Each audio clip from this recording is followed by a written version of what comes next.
We'll start out with questions for Ty. Who do we have with a mic, and who wants to go first? Question for Ty Dillon to start things out. Kelly Crandall, award-winning. Kelly Crandall, Racer.com. Ty, so you've made it.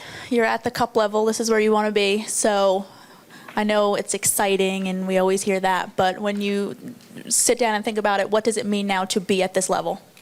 Yeah, it means a lot, obviously, growing up in this sport and being around my heroes. We're all cup drivers my whole life. And once I got into racing, knowing that this is what my goal was and this is where I wanted to be, that moment when the deal was done to officially be driving for Germain Racing in the Geico 13 car and have my shot at the Monster Energy Cup Series was surreal. I remember driving down the road and first called my wife and told her it's a done deal and just started bawling on the phone. Then called my mom and bawled. I was just just to have this opportunity. To me, I love this sport, and to get a chance to be one of the top drivers and chase my dream. I know you say I've made it, which was obviously a big moment for me in my life, but I still have a lot to accomplish. And going off kind of what my hero, my grandfather, said the other night, he feels like he still hasn't made it, and that's kind of how I feel.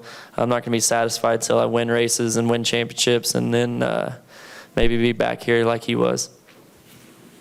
Another question for Ty. Looks like Bob Pockers. Bob Pockers, ESPN. What will it be like to be on a single car team? Yeah, it's definitely going to be. I can't find you. These lights are. He's right down. Lights are so. Oh, okay, there you go.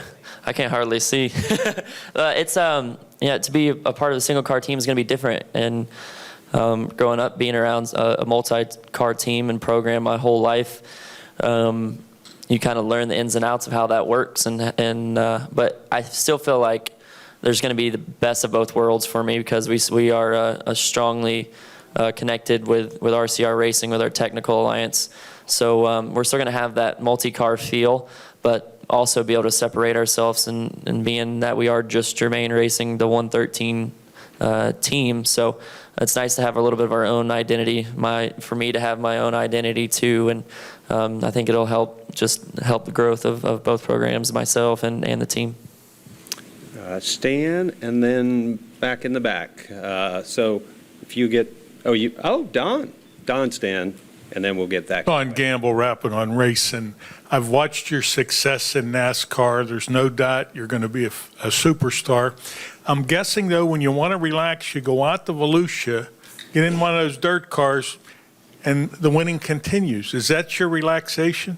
It has been for the past, 5 or 6 years. That's where we go to kind of, knock off the rust and go start winning races, get that mindset going. This year will be the first year that we're actually not going to run our modifieds at Volusia, so a little bit bittersweet. We kind of moved on with our dirt program, and just we're so busy, myself and Austin, in our lives right now, and our schedules are getting heavier and heavier. I think this season, with the amount of Xfinity races I'm going to do, I have like one off weekend, so and I kind of need to extend this off season a little bit longer. And make sure I make time for my family and other obligations too. Thank you. Stan. Yeah, Stan Creekmore with Outside the Box. Will you be involved with the team in a role other than just a driver?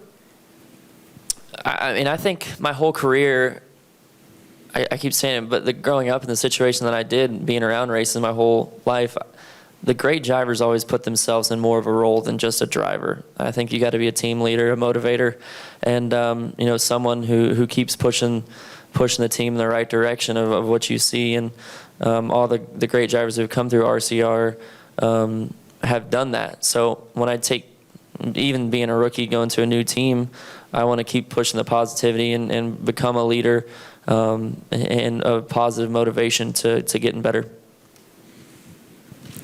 Keith McFarland Review over here. From the experience that you've had so far in racing, what's kind of been the unexpected fun that you've experienced? And on the same token, what's been the unexpected challenges that have come with it? I think the unexpected fun, some of the things that when you're kind of coming up through the ranks in the sport, when you're looking at where you want to be and the things that'll happen to you once you get to the higher levels of racing, the media and sponsor obligations, it kind of gets casted on you at a younger age that, man, they're just kind of frustrating, but you have to get through them. But as I grow in the sport, I find those more fun, being able to interact with fans, and I love that now, like being able to meet my fans through social media or at autograph sessions or different fun things to get involved, whether it's sponsors or whatnot.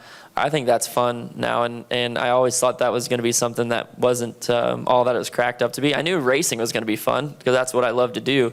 So there wasn't anything in the racing side of it that's been surprisingly. I love it, but the the interaction and having the great fans, the young kids that I get to meet at the racetrack, because it feels like it wasn't too long ago that I was that young kid at the racetrack that was walking around the garage just begging for the attention of any of the drivers. And when I get to see a kid in the garage, I can see me.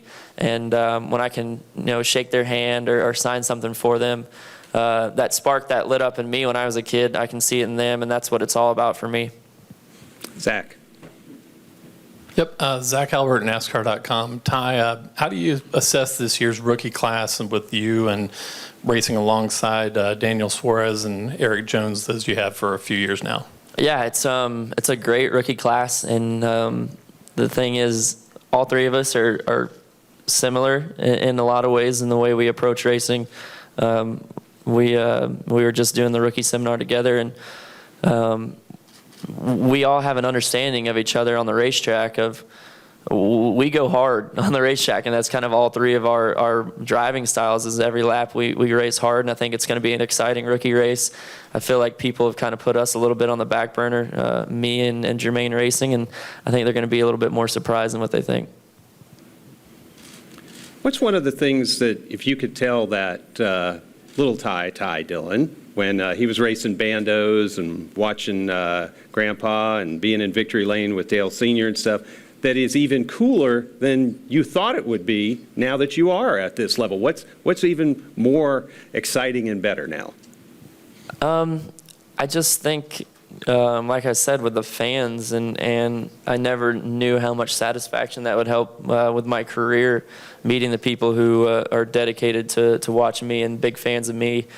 You always dream of having fans, but you never dream of the impact that they actually have on your life and your racing career. So I think that's something that I would have maybe given myself a little heads up on and to be excited about instead of just being complacent about, I guess.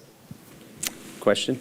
Dan Langfadden with NBC Sports. Ty, you only have one win in the Xfinity Series. Will you be doing any Xfinity Series racing this year? And what makes you know that you're ready for this occasion and this level of racing?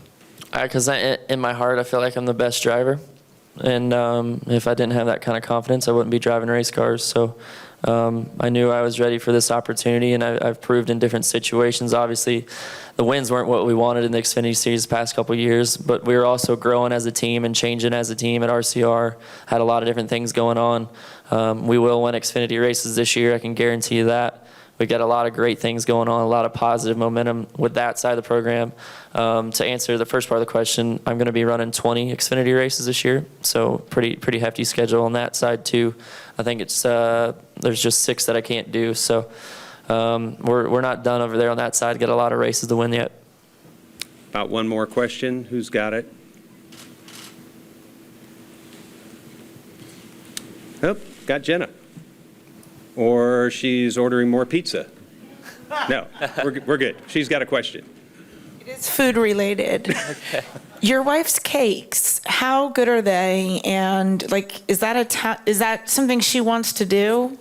Yeah, for sure. So it's funny how the whole thing started. It was my mom's birthday, and she was like, I want to do a cake for your mom. I was like, okay, cool. And she went and bought the stuff, and we did it, and we laughed so hard at that first cake. It was like 2 layered, but they were so wonky and off to the side. And but she put some flowers and stuff, and I was like, you made that look pretty. And she was like, I think I could do this. And so she just started doing another cake, and then people started asking about them. And then it kind of blew up really quick, and I was like, I hope you enjoy making cakes because this might be a thing. And yeah, I think she's really wanting to make something out of that because she's enjoying doing it. And she's been doing cakes for people's daughters and kids. And so it's been really fun. And I think once her honeybee season gets over with, she's going to really kind of start focusing in on that. And it's awesome. I love that she has something that she's got going on and that I can support her with too. Thank you, Ty. Oh yeah, it's crazy, isn't it? She's super fast. She's a good video editor too. Well, we look forward to trying some of that, and thank you for spending time with us, guys. Ty Dillon. We'll We see. got Jamie Mack coming up, the driver of Chip Ganassi's #1 car, Jamie McMurray.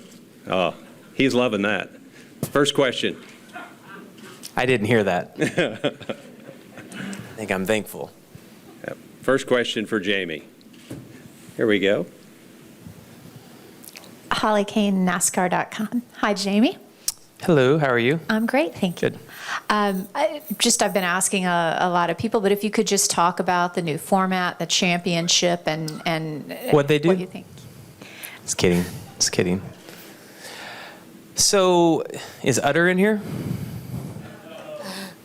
It's too bad because I was going to compliment him. I thought I heard his description of why he liked the change on the radio this morning, and I really hadn't thought about that. And what he said that really resonated with me is that our sport was 500-mile races, 600-mile races.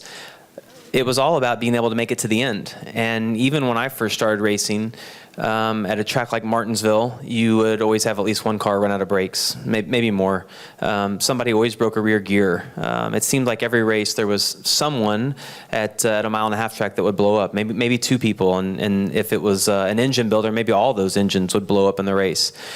So we just don't have that anymore, right? Like our cars are so good now. The engines are so good. We don't have many engine failures, a few a year. Nobody really runs out of brakes at Martinsville anymore. We don't tend to break gears. So I like the idea because it's changed, and I think we needed the same change to happen. I've heard the word exciting. I think that's just the easiest way to explain it. But I like the strategy that's going to come from the format. And the best way to describe that is if we go to a track that it rains a lot and they have to have a competition caution, it's great when the caution happens to fall 10 laps before that because you get some strategy. You get people that put tires on. Sometimes the leaders don't. If it's a track that tires are really important, it creates a little bit of excitement, right? I mean, you have guys that are a lot of passing going on. Then the caution comes out 10 laps later, and you get to see if those guys all pit. Did they make up enough ground? So I like the fact that we're going to have that every week. I also like the fact that the plate races, I have been on the side of riding in the back. It might be one of the most boring things in your life to ride 7 seconds behind a pack at Daytona or Talladega just to get in a wreck at the end, right? Even though you've done all the right things, you still get caught up in the wreck. I like that the duels and the races are going to pay for the segments.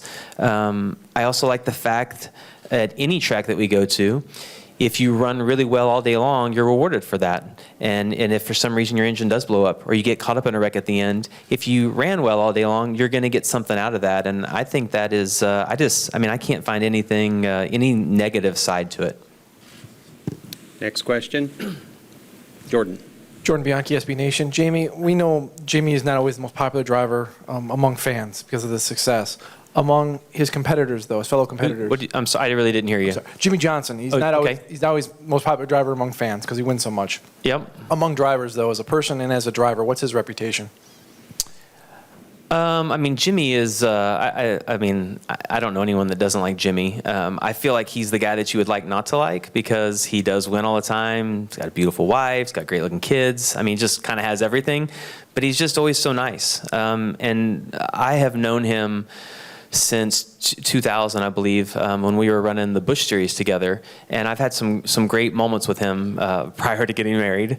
We've had a lot of fun times together.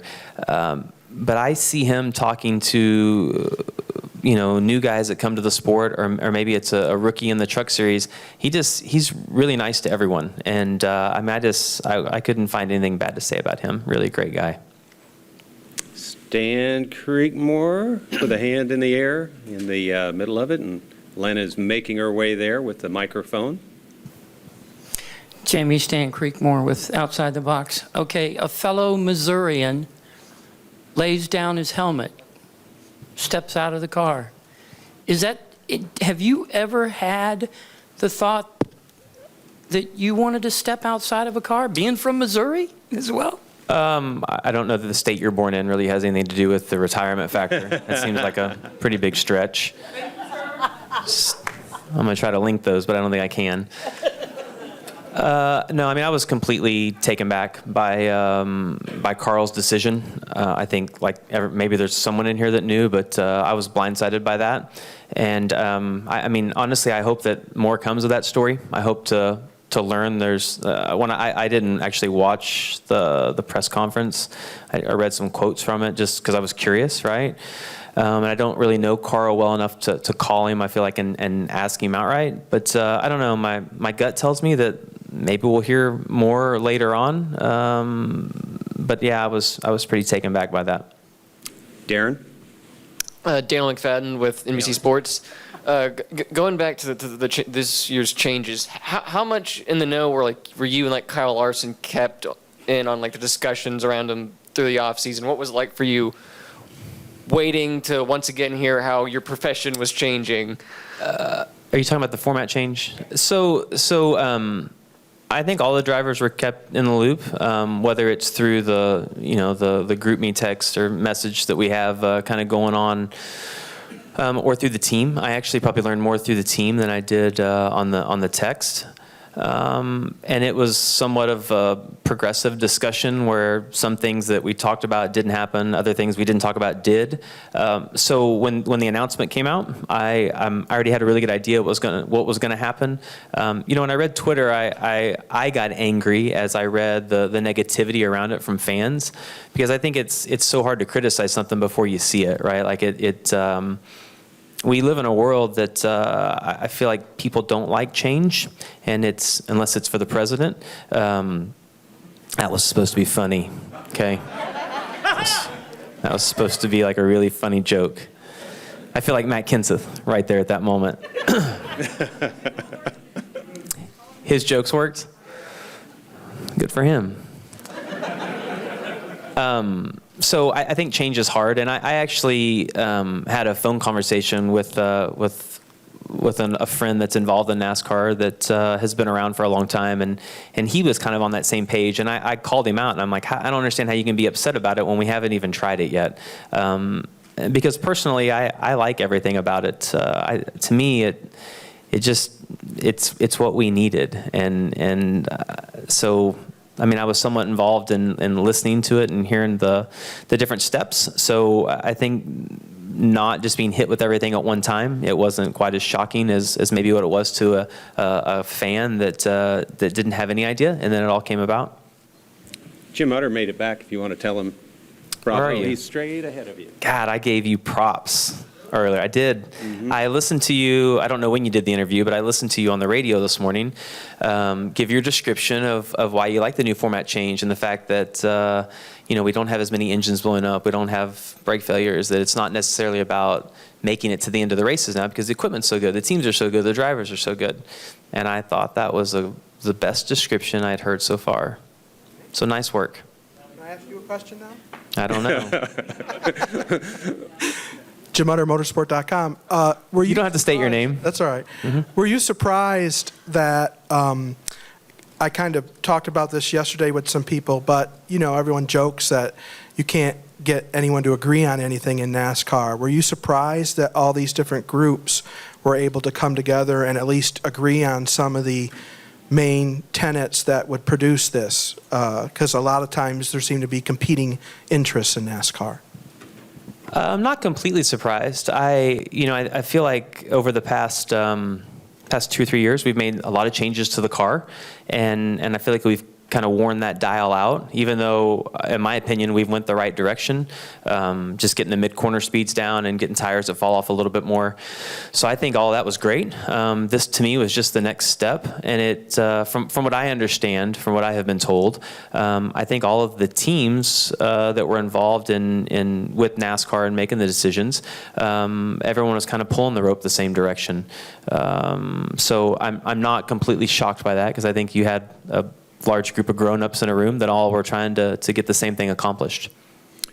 Well, we appreciate you taking the time here with us, and we'll bring up Matt DiBenedetto in just a minute. Go Fast Racing, driver of the... From last year, so... Oh, okay. Last year's fire suit, this year's Go Fast number 32 driver. Yeah, I'm multitasking, so I have the polo, or if we can superimpose stuff, I have the fire suit from last year. Who's got the first question for Matt? Oh, look at that. They're still trying don't to all raise your hands absorb all too that. quickly. Here we go. It's very fun stretch. You've had a few people, looking at this season and looking at Go Fast, and they see some improvements, maybe in store for the team. So throughout this offseason, only has been a little bit, but what do you see when it comes to improvements, maybe compared to BK Racing? Yeah, in all honesty, I've gotten a lot of mixed reactions for my move, deciding to leave BK Racing and moving on to the opportunity here at Go Fast. But, it's not what everybody, some folks are like, oh, they haven't ran well the past few years, and I got a little backlash from it, and then I also, in some cases, got a lot of support. So I'm looking forward to this year. It's what I've been telling everybody is, we're putting ourselves in a position to overachieve. We have some really, really good people. We have some new cars, and they are completely dedicated to turning that program around and running really competitive this year. So I'm really excited about it, because they really have invested a ton into it, and you're nothing without your people around you. And it's going to be funny actually going to Daytona, because I'm going to have my familiar ears and my, or familiar sounds in my ear. I'm going to have my crew chief, Gene Need, from last year. Man, he came on in 2015, so he's sticking with me. My spotter, David Pepper. So we've been such a great combination. It's going to be fun to go over there and see what we can make out of it, because I know we're going to be a lot more competitive than maybe some folks would think. Let's go here with our next question. Dillon with NBC Sports. What have the last few months of this offseason been like for you? Basically, with the open secret that there will be changes to NASCAR's race and points format, and just what is your reaction to the news yesterday? If I was summing it up in one word, would be just thrilling, because I think it's much needed. Same deal. You're going to get mixed reactions, but it was the coolest part was that it was such a collaborative effort.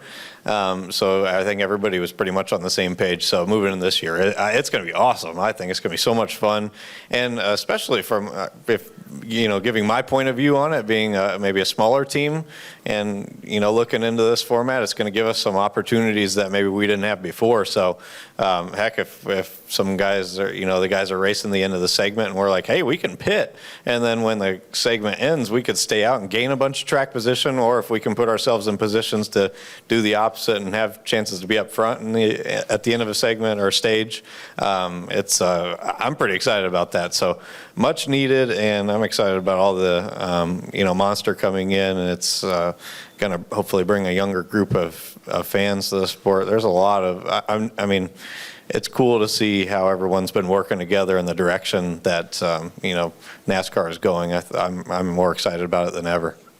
Jeff Clough. Hey, Matt. Hey, Jeff. Hey, how are you? Good, how are you? Good. I'm very curious about your new public relations representative. It seems like a unique situation. How did this come about? And Jeff, you always come up with really good questions. So, where's Ryan at? Oh, so Ryan, where are you? I can't see these lights. Oh, there's Ryan. Yeah. So Ryan Ellis is my. This has been a joke for years too. Is the funniest part about it. So I've always told Ryan, I'm like, hey, you're one of my best friends. So I hope driving works out for you. We all know how tough of an industry it is, though. I mean, it's. I tell people, me getting here is like winning the lottery 2 times in a row. But I've always said, hey, PR person Ryan, because he always would just do everything for me, and he's so good at working with people and just kind of winging everything. So that joke actually turned into a reality for this year. I'm excited to have Ryan working with me and doing our team's PR for this year. He's going to do a really good job at it. So he's pretty much done his own PR and self-promoted himself for so many years that he's going to be one of the best in the industry. Let's go back here. Yeah, I would say I mostly approached him, when we were just kind of casually, well, we joke about it all the time. This has been for years. So the joke just kind of came up. And then when we were chatting about it, he was like, man, I really don't have any racing plans for next year, nothing solid that I feel like would be, a step forward. And then I was like, hey, okay, all joking aside, and it was hard to say it without laughing. I'm like, really, if you would like to do it, I think it would be a perfect fit, and you could help the team and bring a lot to the team. So that's how it worked out. How do you think your career will advance changing from BK to Go Fast, and how many times have you stopped yourself from writing that T? Moving into this year, I definitely wouldn't have done it if I didn't feel absolutely positive it was a step forward. So what I saw was an opportunity to go to a team and bring, my ability, and also not, I'm nothing without my people, like I said. So bringing myself and my ability, and then more importantly, all the folks, that surround me to turn this team around. So if we can all go in there and take a team that it wants and showed that they are, told us they are dedicated to running very competitive this year.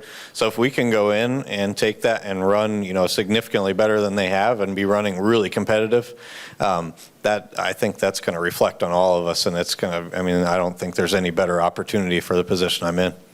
Right. Caleb Whistler, Speedway Digest. What potential do you see in yourself and in your team going into 2017?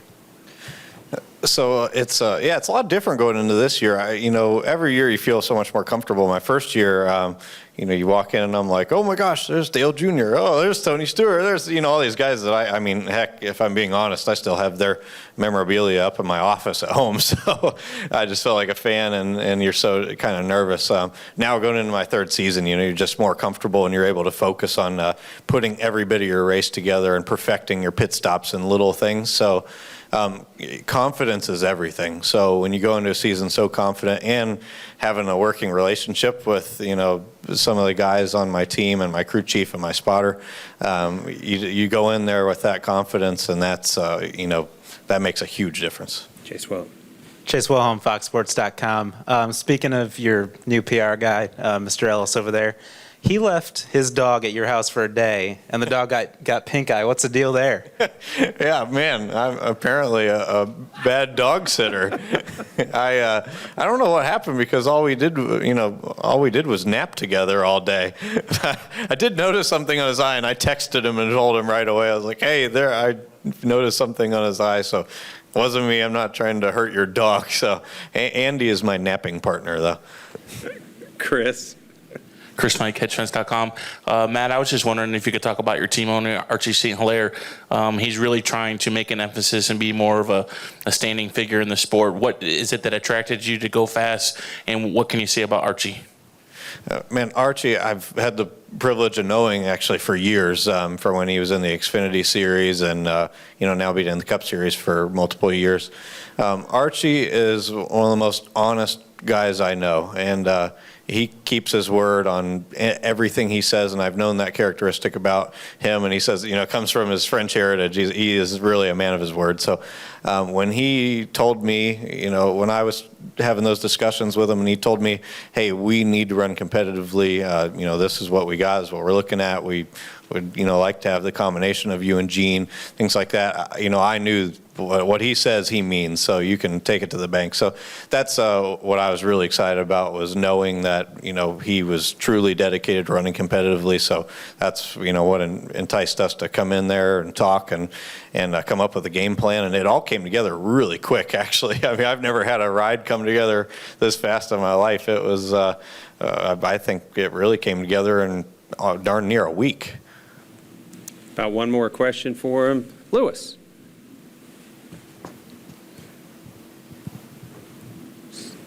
Louis Frank of Reuters. Earlier, Kurt Busch said he was used to many laps of preseason testing. The big teams are able to use simulations, millions of dollars, et cetera, et cetera. What do you guys do in the off season to compensate for some rules changes? You have a team change. What do you do? Yeah, it's definitely a lot different for us, versus some of the bigger teams having, I'm guesstimating, let's call it 400 employees or so. I think we have roughly 15.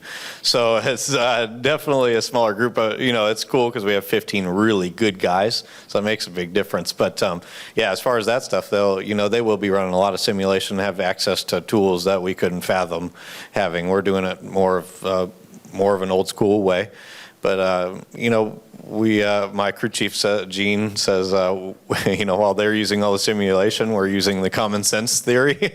But we do have to go on some older school principles. I mean, we have some of that stuff, a little bit of the basic simulation and things, so we know we'll be, in the ballpark, obviously. So, they still do a great job at that. But we were discussing that the other day, actually. It's a good question. And we're going to be using some of the first couple of races as that's it's going to be a little bit of a test for us. We're going to go to, let's say, Atlanta, figure out, okay, with this aero package, this is, we're going to change stuff and be like, this is the attitude or platform that it likes, and we're going to have stuff to figure out where other teams may, be quite a few steps ahead of us there. But we always do a good job in working together and doing it the old-fashioned way. We have to keep on Ryan's schedule. Your time with us is done, and we got to keep you moving Doing along. his job. Thank you, Cool. Matt DiBenedetto. Thanks, guys. Thanks, bud. We've got Aric Almirola coming in here in just a moment or so. There he is. You're not going to need that.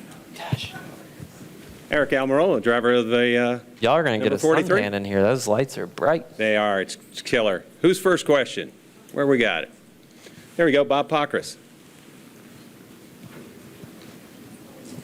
Bob Pockris, ESPN. The offseason news was kind of downsizing from 2 cars to 1. Can you try to convince us how that can be a good thing? I don't have to convince you, Bob. My job is not to convince anybody of what's good and what's bad, but I can just tell you the facts. And the facts is that it was imperative for us to get our focus and put all of our resources and all of our energy and all of our effort into one thing. Over the last couple of years, we have been a little bit diluted. And so to be able to take this opportunity, is not what we wanted as a race team by any means, but, sometimes in life, you get lemons and you have to make lemonade, right? And so, this gives us the opportunity to do that. It gets us centrally focused on one car, and, we retained a lot of employees. And so, now it's all hands on deck on that 43 car, and we're going to make every effort to get that car back running the way it needs to run. It's no secret that last year, 2016, was not a good season for us. It's just a reality. But 2017 is a new year, and we've got to take advantage of what's ahead of us. And I feel like by us scaling back to one car gives us that opportunity to do that. Rather than to try and piecemeal a second car together. There was a few opportunities out there for us to put a second car on the racetrack, but it wasn't going to be at a high quality. And the management at Richard Petty Motorsports thought that it would be in our best interest to not do that and to really focus all of our attention on getting our performance back to where it needs to be. So I commend them for that, and I'm looking forward to getting our race car back up front. We have a lot of great sponsors. That's one of the amazing things about our race team is that, even though our performance was not what we wanted last year, we still have sponsors that are incredibly committed to us, and I'm so thankful and so fortunate for that. And we owe it to them, if not just ourselves, to get our performance back to where it needs to be. Hill Overton. Aric Hill, Overton, WIXC Radio. I understand that you guys are no longer building your own chassis at RPM. Who have you outsourced chassis to, and how far down the road are they prepared to head now? Okay, so we're back in the beginning. We're sort of in the infancy stages of that, but we've continued and sort of upped our ante with our technical alliance with Roush Fenway Racing, and so we're continued to be aligned with them, and they've brought a lot of new people in. They've really heavily staffed their engineering department and their infrastructure on that side of things, and they've got new designs for race cars and a lot of really cool and great things going on. And so it was really good timing for us to, coming off the year we just came off of, to really focus on what we do well. And over the past several years leading up to last year, we were really good at supplementing. We took what Roush gave us and worked on it and tuned on it ourselves, fluffed and buffed it, if you will, and we took it to the racetrack. And then we kind of went out on a limb and started doing more and more and more on our own. And we almost got to the point to where we spread ourselves too thin, really. I mean, our resources were limited. And not just financially, but manpower, equipment, and things like that. And we had gotten to where we probably overstretched our boundaries. And so for us, it's really been about coming back together, focusing. We've scaled back to one car, but then focusing on what we do best. And we don't have an engineering staff of 70 or 80 engineers like the race teams we race against, but Roush does.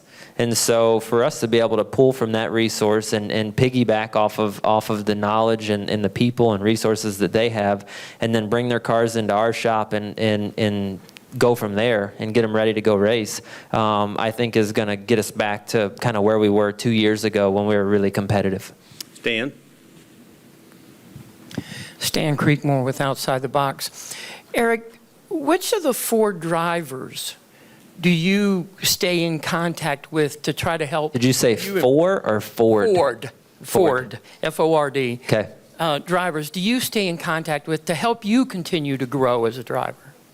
I think that's the one really cool thing about Ford Performance and Ford Motor Company is that they have made every effort to make one Ford, and we talk about that. We have dinner events with all the Ford drivers, and we have team outing events, and we've done everything from go and shoot each other with paintball guns out in in Pennsylvania to going to dinner together and things like that. And it's really brought us, as a whole, to closer. And Dave Parasak from Ford Performance has been at the head of that, and then also Raj Nair. And so they're focused just as much on building the connections and bonds as us drivers and with them on the personnel side as much as they are with the performance of the vehicle and the engineering of the vehicle.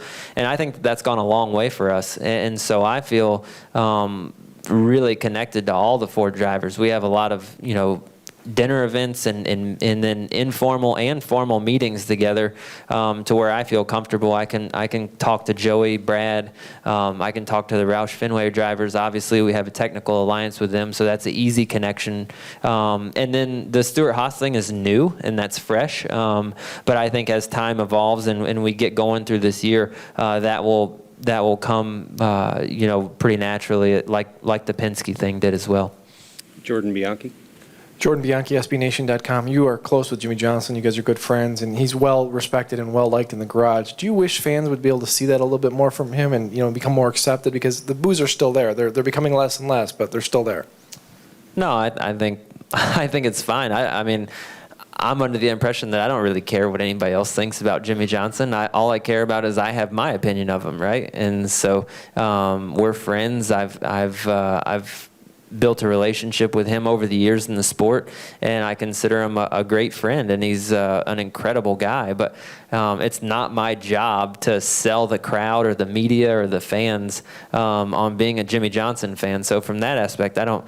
If he gets boos, I'll laugh and carry on. It doesn't ruin my day. So the fans can think what they want. He is a great guy. He's a fierce competitor.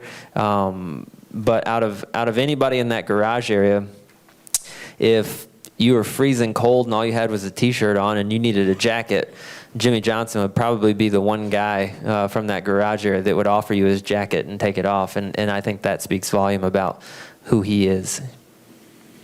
You return to your home state, a track you've got success at, a lot of new things and opportunities to really start the season off right. How much are you looking forward to getting down to Florida? I always look forward to going to Florida. First of all, I don't like the cold weather. Like I've lived in North Carolina going on 13 years now, and I have yet to get accustomed to this cold weather, running the heat in the house all the time, drying your skin, your nose out. I don't like it. I'm used to humidity, sunshine, swimming in the pool, being outside. And, so I look forward to going to Florida for that first before anything else. And then obviously getting ready for the Daytona 500, the biggest race of the year. I love it. I love Daytona. It's such a special place for me. I've gotten a win there in July in the Cup Series. I've won an Xfinity race there last year. So Daytona's been really good to me. And it's such a special place because as a kid, that's where I grew up going to watch races, watch NASCAR races. Every December, we drove over for Daytona Kart Week, and we raced at the little go-kart track outside of Daytona. And I would go as a kid and look at the big racetrack and just in awe and dream about, racing at that racetrack. So now I've got that opportunity. I've got 2 trophies from there, but I need that Harley J. Earl trophy to kind of finish out the trophy case. One more question we have time for. I think they're going to give you about 30 seconds off early here. All right, I'll take it. Aric Almirola, for the 43. Oh, Heather's down here. She wants me to talk about our Fresh from Florida announcement, right? So we announced that Fresh from Florida is coming back as a primary sponsor for us. They're going to sponsor one of our Cup races, I think, at Talladega in May or April, whenever the Talladega race is in the spring. Fresh from Florida is going to sponsor us at that race, and then they're also going to sponsor 4 or 5 Xfinity races, starting with the Daytona Xfinity race. So really looking forward to having them back as a partner. Obviously, I am fresh from Florida, so to have a sponsor like Fresh from Florida is really cool. And then growing up in Florida, I understand and I know firsthand what Florida agriculture means to the state. And besides the fact that their produce is amazing, that they've grown that program over the years with our race team to selling it all over the Southeast, and they specifically label their stuff in the grocery stores with Fresh from Florida labels on it. So if you buy something with a Fresh from Florida logo on it, not only are you supporting me and allowing me to go drive a race car, you're supporting the Florida agriculture and all the farmers and growers in the state of Florida, which means a lot to me coming from Florida. And then on top of that, they've just launched a program to where they're going to be in 40 Walmarts in Florida from now till the Daytona 500. So you can go to any Walmart in Florida and look for all the Fresh from Florida campaign around the racing program. Appreciate it. Very nice. Aric Almirola. All right. Thanks, guys. Heather's happy, all of us happy, and we have about a half hour or so, 27 minutes after the hour, we'll